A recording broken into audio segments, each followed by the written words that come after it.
Welcome, sports bettors from around the world. Good morning, everybody out there in YouTube land. You are watching Philly and Jared in the morning. My name's Jared. That's Philly over there. This is Sports Gambling Daily, and we're going to go over every single game on the NBA board today. Man, we got 14 games to get into, Philly. Yes, we do. One extreme to the other, man. 2 yesterday, 14 today. That's what the NBA does to us. Yeah, I kind of like it that way. Yesterday we were able to really zero in on some advantages yesterday in that Washington Wizards Denver Nuggets game. And you were all over this game, Philly. I mean, you already know you were, but I'm telling everybody else, man, altitude totally affected the Wizards. Yeah, it was. We were talking about that a little bit about how they like to push the pace, and I wanted to see if they could really do it for 4 quarters. And there was twice during the commentating where the announcer literally said they're exhausted. You can't push the pace like that at this altitude. And I'm like, bingo. Yep. So it did get a tad sweaty at the end when all of a sudden they're jacking threes in garbage time, and I'm like, holy shit, there's going to be a bad beat here. And then it worked out kind of the way I figured it would. We move on with a nice winner for sure. All it takes is them to have one missed shot there with like 2 minutes left, and another team grabs the ball, and then they just next thing you know, all of a sudden nobody is doing anything anymore. Then they run the clock out, which is nice. Yep, absolutely. Because that's exactly what happened. That brings our premium selections for yesterday 2-1. So another winning day. We also had Stanford at plus 3.5. They lost by 1, so therefore we win. They play within the number there, and we did have one game that we were way off on, Virginia Tech, but they got blown out by Dayton. So all in all, 2-1, great day, and we got so many games to go over today. We're gonna find some more winners today, and I'm pretty excited. Speaking of winners, man. Big Mon over on his video. So for you guys that don't know, so we have Philly and Jared in the morning. Let me give you a little SGD programming note. You got Philly and Jared in the morning. You got Joe, and then you got Big Mon. They all do their own videos, right? Big Mon went 7-1. He gave out 8 plays yesterday and went 7-1 on his plays. My man is on fire. Yeah, he really is. Those videos have been cashing quite nicely, and it gives people like a large selection. If you want to play them all, fantastic. If you want to pick or choose, but yeah, he's been right on with most of what he's been talking about for sure. Yeah, so if you want to know what's in Big Mon's back pocket, which is what he says, stay tuned for his video later on today. He's doing a great job, and then Joe in our live betting group, so we have a group that It's a private group. He went 6-3 on his live bets yesterday. So, hell, that's 66%. So, congratulations to him as well. Making money left and right for the fam. If you're interested in that group, hit me up on Instagram at Sports Gambling Daily or hit us up on email sportsgamblingdaily@gmail.com. Now, if you're interested in our premium picks, you come on over here to sgdwins.com. And that's where you can go, man. It's our website, and we'll get you set up. Absolutely, man. It's an exciting time of year. All right, we got a lot of games to get into, man. So let's jump right on in. We got Brooklyn taking on the Boston Celtics. You got Brooklyn coming at 9-8, so just a little bit above 500, taking on a Boston team that started the season off pretty red hot, other than that first loss to the 76ers. But, they've dropped a couple games. Now, they did play a team in the Kings, and they played them tough, and they were able to squeak out the win. Here we are. They're at home, minus 6.5 to the Brooklyn Nets. Yeah. What do you think? So, do we have any word on Kemba Walker's status? Yeah, Kemba, I was actually looking at this. Kemba is probable, it looks like. Upgraded to probable. Marcus Smart is probable with his finger. Obviously, Hayward's out. Daniel Theis, the guy who plays center for them, is questionable. It's a shame. This could have been an intriguing matchup, even more so with the Kyrie factor coming back to Boston, but his ass isn't going to play, and he's not going to probably be in the building to get booed by the crowd either. So that dynamic's out the window. But,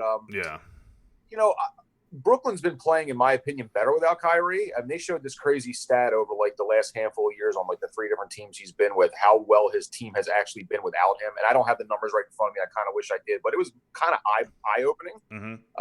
And not to say that that's going to have Boston, or I should say Brooklyn, win this game. I actually like Boston to win this game and probably cover this spread. But it would have been at least a little bit more intriguing.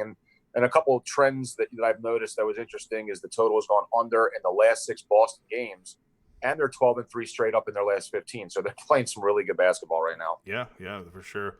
So it looks like Hayward, he'll be back in about a month. Right. These two teams split their 4 games, so 2-2 last year, and also Brooklyn, man, they host this Boston team on Friday, so they're going to get these two teams are going to see a lot of each other for this week. Yep. So all in all, I think Celtics take care of business here.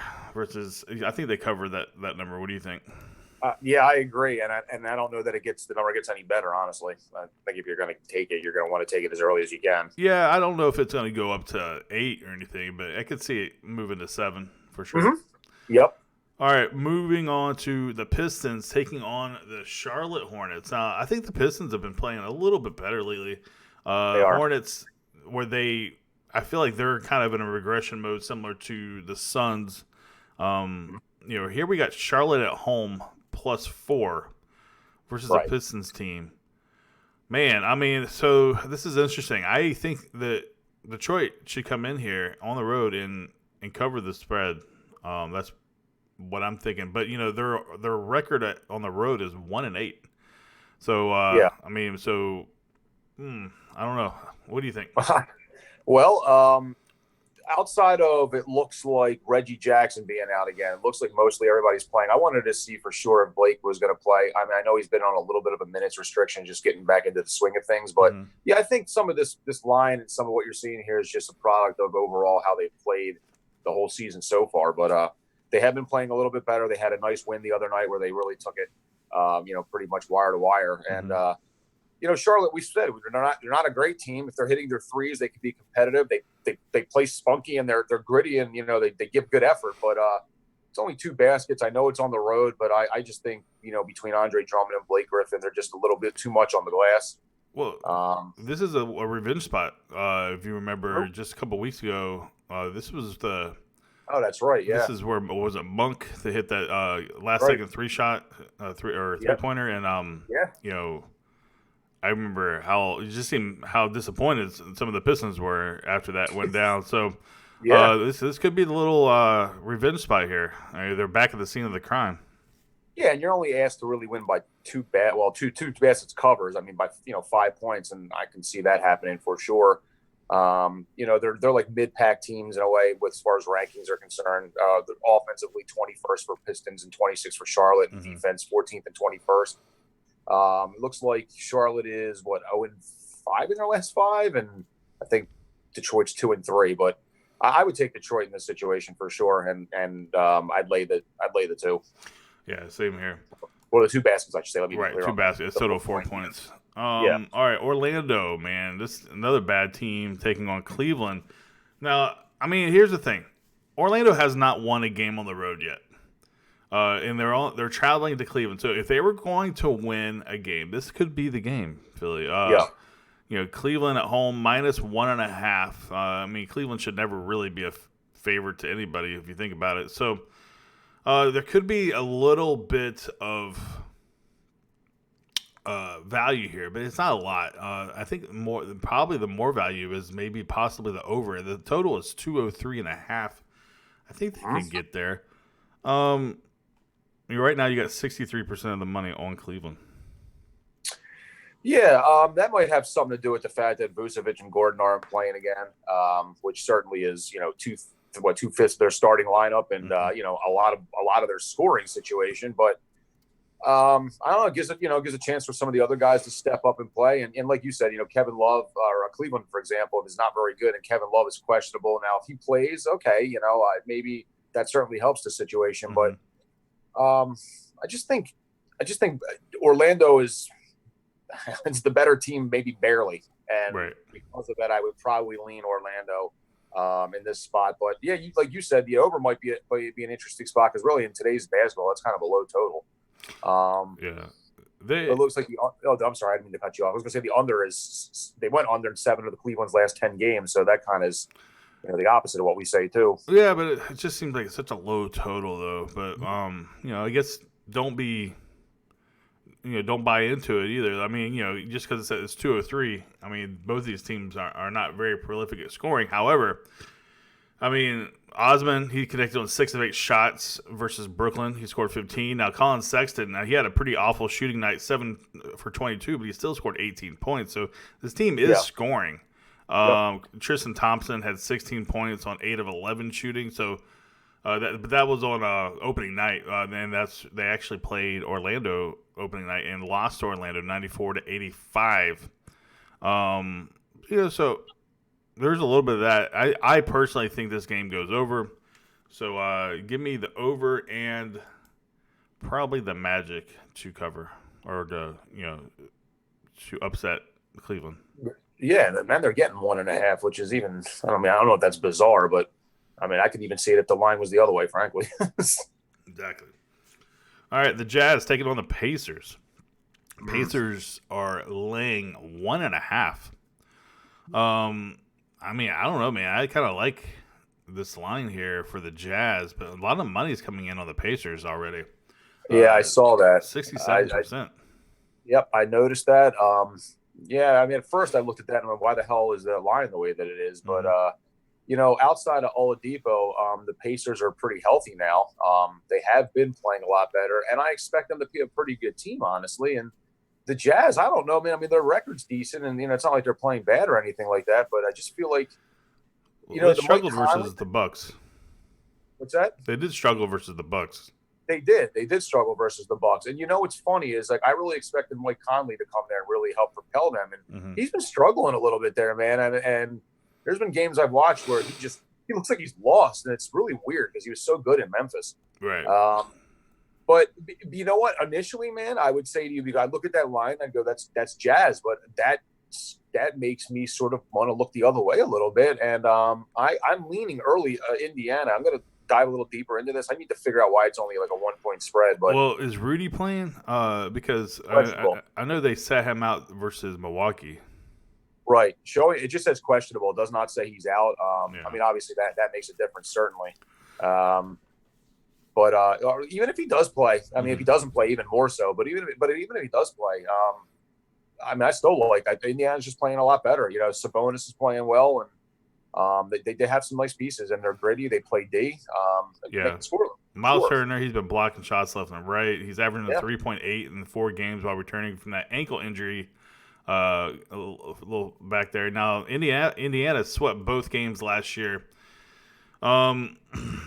Yeah, and both these two teams, other than Michael Conley, are pretty much the same. I don't think there's any huge differences. I don't know, man. So the Jazz played pretty poorly versus the Bucks, but they still only lost by 6, and they were able to put up 118 points. I know some of that was towards the end of the game. Sure. But I would like to think that the Jazz, because maybe I have a West Coast bias, but I always feel like the West Coast, or I should say, the Western Conference is just much more. They play a stronger. It's kind of like SEC football compared to the rest of the leagues. I just feel like the majority of the SEC could go into other divisions and our conferences and really wipe up. So even some of the lower teams. So and that's just because they have so many good teams in that division. So I kind of think Utah comes into Indianapolis and takes that 1.5 and wins outright. Personally, I can't. I mean, it's hard to argue that. I think you can make a case for both sides. They're both really good defensive teams. Jazz are 4th in the league. Pacers are 6th in the league, which would indicate why the total is probably where it is, which is I think it was a 202 or 203, maybe 205. I have 205. Yeah.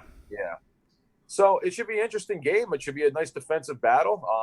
I don't know if it's a game I'm honestly going to target myself, but I think you can make a case for both sides, and I'll wait to see kind of what the lineups look like as we go a little forward. I would certainly suggest doing that yourself. All right, next game is very intriguing to me.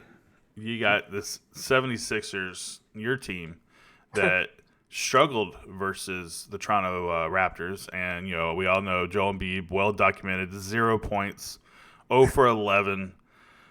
Just looked absolutely awful.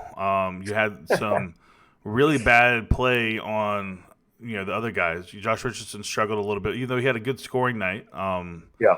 You had, then you got Sacramento that has kind of gone up and down, man. And this team, but what makes this thing so intriguing is Sacramento played Boston really well 2 times in a row, and now they come in there to Philly and they're getting 9.5.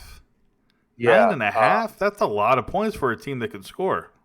Yeah, I agree with you. And that was a game I looked at. One of the, I always look at the Sixers games sort of initially just to kind of see where they're at. And I don't like this line at all. I mean, certainly, can the Sixers win it? Absolutely. They're a really good home team. I don't expect Joel Embiid to have anywhere near the kind of game he had last game. Matter of fact, maybe you want to bet the over on his prop if there is one, because I can see him coming back with total avenge on his mind. But 9.5 is too much, maybe. I might lean Sacramento with the points. Ever since De'Aaron Fox and Bagley have been out of that lineup, they've been playing a little bit of a slower pace. They've been playing more defense. The Sixers, they like to shoot the three. They like to push it a little bit. So it's a little bit of a contradictory styles for these two teams. But 9.5, in my opinion, is too much. These are the type of spreads the Sixers don't cover. As a person who's looking at this game and might think to wager it, I might lean Sacramento, and if it goes to 10, even better. Yeah, so maybe one of the things is Sacramento's kind of struggling from 3-point range. Bielisa he's a sharpshooter from out there around the arc. Power forward, but he can knock down that three. He's been 1 in 14 in his last 3 games, so I expect that to turn around because this guy's usually pretty money from behind the arc. And then Hield, he's 5 of 22 from beyond 3-point range. So, I mean... Is that right, though? I thought he had 11 in his last game. Who, Bielisa? No, Buddy Hield. I thought he broke some kind of record or something with that. It says here, Hield was 5 of 22 from beyond 3-point range over his previous 3 games, but still leads the team in scoring at an average of 20 points. Wow, okay. I must have dreamt that. I could have swore the other night he had like 11 threes in a game, but maybe I'm wrong about that. Well, it's funny you say that, and then I read that too. That's crazy because so I'm reading one thing, and then what it says is he was 5 for 22 beyond the arc his previous 3 games before he went off for 11 of 21. So right. Yeah, it makes sense. That's what I was going to say, because he was draining them, and that's one thing the Sixers sometimes have trouble with is they're not like great 3-point defensively, defending the three. So he scares me a little bit because when he gets hot, he's money. But 9.5 points is a lot, man, and frankly, I see a case where the Sixers certainly win this game, but I can see Sacramento sticking within this number. Yeah, I actually circled this thing down. I think I really like this one. But Philly, they're undefeated at home. I think Philly will win the game, but I think they can get that number. All right, we got New York Knicks taking on the Toronto Raptors. Here's another game, but Toronto's giving up 10.5. Philly. Do you think that's too much? Oh man, I don't. Yes and no, kind of. I mean, New York obviously is playing a little bit better. Just wanted to see here. Is there anybody? Reggie Bullock's out. Kevin Knox is out. Lowry's out. Ibaka out. I mean, it's kind of the same lineup. There's not really anybody else out that's out. Serge Ibaka's out, like you're saying. Toronto took all 4 meetings last season by an average of 20 points, but that was a different team last year. Yeah, that was a Kawhi team, unless he was on load management that day, which he might have been against the Knicks. But, 10.5 is a lot. They just got into. They had a tough game with the Sixers, who completely laid an egg towards the end of that, and they're not the same team for sure, Toronto, but they're still gritty and they still have a lot of pedigree. It's one of those situations too. Yeah, that is a large line. I mean, I can see New York potentially going in there and keeping the game tough. It's one of those where, in my opinion, where either Toronto's going to blow them out, or it's going to be like one of those back and forth where they stick within the number. It's not a game I'm in love with, but I can certainly see New York hanging with them a little bit within that spread. Yeah, Barrett, he's day to day. He'll probably play today because he was sick a couple of days ago. I kind of so if you look at that Toronto Raptors game versus the Sixers, it wasn't really what Toronto, in my opinion, what Toronto was doing to the Sixers as much as the Sixers just playing awful brand of basketball for one day. So I Yeah. I think Yeah. the Sixers or the Raptors are not as good. I mean, a lot of people still think about last year. I just kind of have a feeling, man, that the Knicks are going to come in here. Uh, One cool stat here: the under is 7-1 in the Knicks' last 8 games following an against the spread win. Yeah. And but here's another stat to go against my point: the favorite, which obviously is the Raptors, are 5-1 against the spread in their last 6 meetings. So there's that, and then the Raptors are 22-4 against the spread in the last 26 games after playing on 1 day's worth of rest. So maybe I should lean the Raptors here on the spread against the spread. Yeah. I mean, it's hard to argue that. I mean, the only thing the Knicks have been pretty decent against the spread. I mean, overall they're 4-13, but they're 9-8 against the spread this season. So they've been able to stick within that number at least more than 500. Over 500. So. It's an interesting one. I'm sure the line's going to move a little bit. Maybe I'll pay attention to that. But early on, I can see you being right on with the Raptors. Kind of lean the Knicks with the points, but it's not necessarily a game on my radar. But it certainly can be an interesting matchup. All right, next up, we got the Miami Heat taking on the Houston Rockets. Now, if you remember, this is the game that the Rockets just got obliterated earlier this year. I think they lost by like 30 points or so. It was pretty bad. But that game was played in Miami. Look, they were leading by 32 after 1 quarter. And that's crazy. The score was 59-18, just 16 minutes into the game. So Miami won 6 of its past 7 games. After they beat Charlotte Hornets. The Rockets, they've lost 3 in a row. A lot of people are going to be looking at, hey, the Miami Heat crushed the Rockets last time out, but your Rockets are laying 5.5. A lot of people are going to be like, well, why is you got one team that's playing well, you got one team that's not playing well. I know Capella is questionable. He ate some bad sushi, but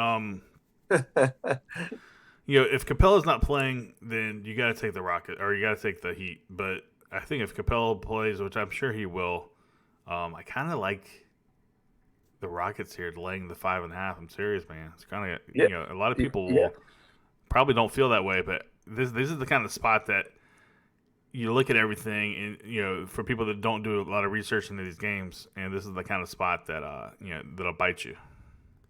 No, I don't disagree with that. I think that Jimmy Butler and Capella might have had the same sushi because he's potentially questionable with an illness also. I mean, that obviously makes a difference. Mm-hmm. Now, he's been on that illness report for like the last couple of games and he's played, so my guess is he will. But yeah, Capella's a big factor there. I mean, with the rebound and the block shots, he's the big, they alley-oop to him all the time. Mm-hmm. So, yeah, I mean, I would actually lean the Rockets because there's extra motivation to right the ship of getting crushed the last time they played them. I mean, that's got to be in the back of their mind. It's one thing to lose, it's another thing to get smoked like that. So you still got Deion Waiters out, he's suspended, you got Winslow out with the gummy incident, and we'll see. I mean, it should be a really good game, but I would lean Rockets to cover that. Last 6 visits to Houston, the Miami Heat have lost 5 of them. So give me the Rockets to cover. Actually, that lines up to 6 now, so it's getting a little hairy. Yeah, Clippers, Memphis. We still got a lot of games to get through here. Jeez, we might have to go rapid fire here in a minute. Clippers versus the Memphis Grizzlies. I don't think this is enough points for the Grizzlies. +8. Is that recency bias on my end? Clippers just took care of the Dallas Mavericks. Are on a back-to-back. Kawhi's probably not going to play today versus Memphis that is so up and down. Yeah. What are you showing the line is 8? Yeah, +8 to Memphis. Oh, wow. This thing's got it at 6.5. All right. Well, I believe that Kawhi doesn't play tonight. It's back-to-back. They kind of hinted at that last night, especially when he came back in late. I mean, they were up about 15 or 20 points, and Dallas was sitting Luka and they were sitting Porzingis, and it didn't look like they were going to come back in. And then all of a sudden, here comes Kawhi and here comes Lou. Mm-hmm. And I'm like, what the hell are they doing? And I guess it was because he didn't want to let that game slip away. And I believe in my heart that he does not play tonight. I think he'll be on a load management situation. Another thing to factor is Ja Morant went in awkwardly into a cameraman the last game on a layup, smashed his back off of him, got carried. Now he came back in, but he is questionable. So I don't know if they're gonna. I know they're extra cautious with him, and I don't really blame them for that, frankly, because he is their franchise. The game's got too many open variables for me right now with who's playing and who's not. So it's not even a game I can give an opinion on. I don't think it just depends. If Kawhi's not playing and Ja Morant's not playing, I don't know what. Then at that point, I'm probably leaning the Clippers just because they can lean on Paul George and Lou, and they're way deeper. Right. And I probably lean the over if all those players are out too. No doubt. I just think the defense you lose from Kawhi definitely helps the cause for the over. All right, Atlanta taking on Milwaukee. Atlanta's getting 14.5. Is that enough points for Atlanta that's just playing an awful brand of basketball? They're 2-6 on the road, 4-13 overall. And basically the Milwaukee Bucks are a completely opposite team, 14-3, 9-1 in their last 10. Yes. It's crazy though. They're only 3-7 against the spread in that last 10 games though. So yeah.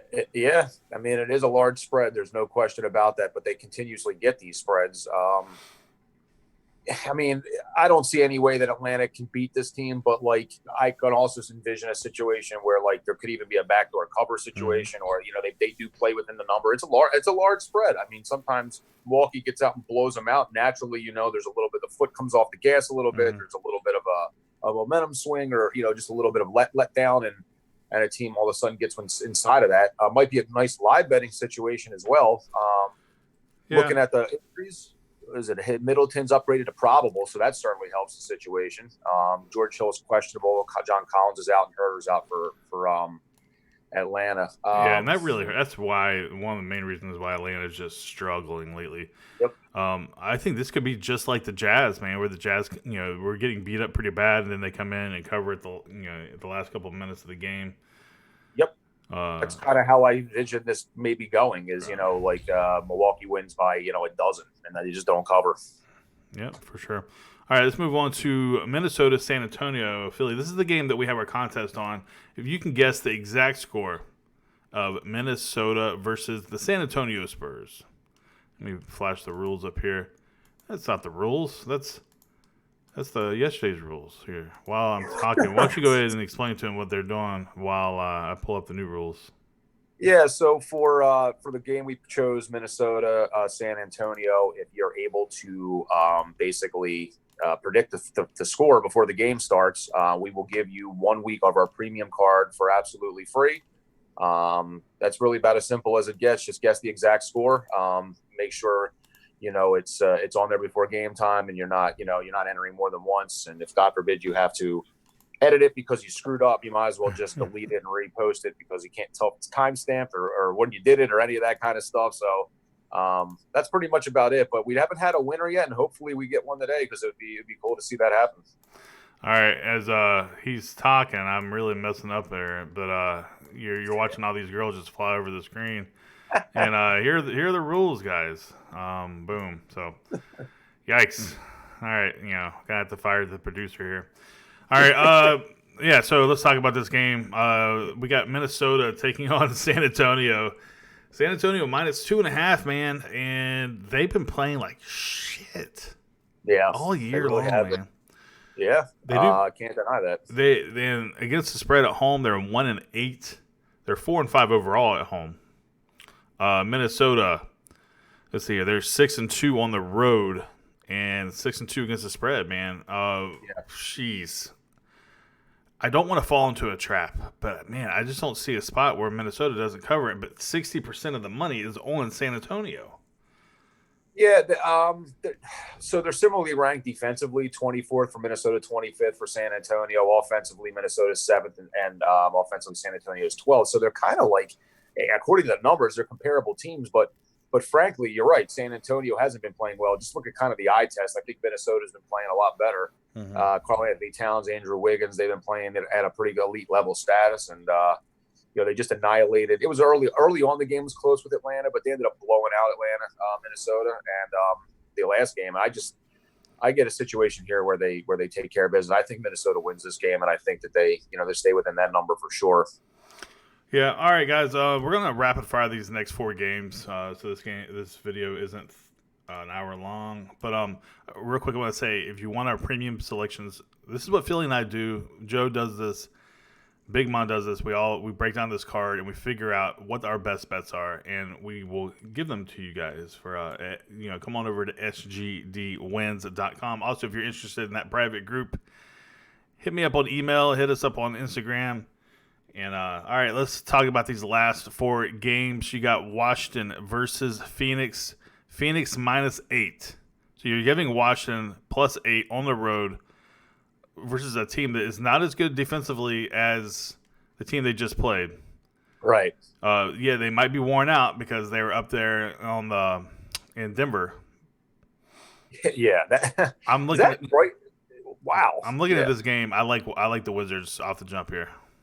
Is that number really 242 or 243 as an over-under? Yes. Jesus Christ.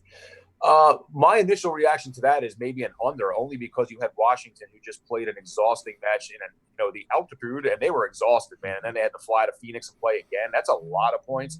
So unless I know they don't play any defense, and I know Phoenix can score, but Jesus, that's a lot. I might possibly lean under on that game. Yeah. Now, one of the things about the Wizards is when they play a team that is not a good team, they tend to go over on those games. Yeah. Where when they play an elite team like Denver, they tend to go under. Give me, but 242 is a lot. So give me under, but also give me the Wizards, man, to cover this or stay within the number. Mm-hmm. All right, you got LA versus the Orleans Pelicans. So basically, this is the rematch of some of these outcasts from from the Lakers. Yes. It'd be a fun little matchup here. New Orleans is at home getting 6. All that being said, I don't care. Give me the Lakers on the road versus the Pelicans. Yeah, I don't disagree with that. I was just looking to see. Obviously Zion's out. Josh Hart's upgraded to probable. That certainly helps. Lonzo Ball questionable, and Derek Favors questionable. Yeah, I hear you with that. I'm very interested to see if Brandon Ingram comes out and is a monster in this game. I could see him trying to take over and be as good as he can be. But yeah, I would lean the Lakers. They're so deep, and the way my path to the Pelicans winning this game is if they're hitting their threes and they're just offensively really, really on, because otherwise it's going to be tough. Oklahoma City taking on Portland. Portland, a little resurgence, a little Melo time over there. Yeah, about that. Melo comes home to Portland, and he's trying to figure out what's going on in Portland because there ain't much going on there. Oklahoma City's on the road. They've only won 1 game on the road this year, Philly. Yep. And I don't see them winning the second game here. I like Portland -3, and apparently so does all of America. 76% are on Portland -3 here. Yeah, I can certainly see that, and you're right. They just got their first road win their last game, and they didn't even show up until the fourth quarter. It didn't look good in that game. That was against Golden State. They sleptwalked through most of that. Yeah, they did. But yeah, I'm with you on that. Carmelo had 25 and 8 his last game, which is something I never thought I'd see after him coming back. But yeah, I can see Portland winning this game. Melo's giving them a little bit more juice, and yeah, I lead Portland -3 in this spot. All right, last game. The Bulls travel to the West Coast to take on the Golden State Warriors. Golden State is getting 3. This line opened up Golden State +2. Apparently, we got some big bets coming in on the Bulls. So the line has moved up to +3. What's your initial thoughts here? My initial thoughts are, Golden State seems to play better at home with this young group. But, you got Zach LaVine on the other end. And Chicago, I just think, is the better team. They have more to rely on. You never know every day right now who's going to score, who the guy's going to be. There's a bunch of no names out there. Now, Draymond, if he plays okay, that certainly can help solidify it a little bit. But I mean, I don't think that's the difference between them winning or losing. So I would lean Chicago. I know you said there's big money coming in on them, so it is what it is with that. But yeah, Chicago, I think, takes this game. I just don't think Golden State has enough. Yep, I agree. +3 or -3 for the Chicago Bulls. All right, we did it, Philly. 14 games. Guys, thank you so much if you made it this far. It's a long video, and we really appreciate it. We got a 35-minute video. Guys, hit that like button. Hit that subscribe button. Check out for Joe and Big Mon's videos later on today. We got a lot of winners for you guys, and we are going to have some winners for you tonight. So head on over to sgdwins.com. For my boy Philly over there, my name's Jared. You've been watching Philly Jared in the Morning. Have a wonderful day. Good morning, guys.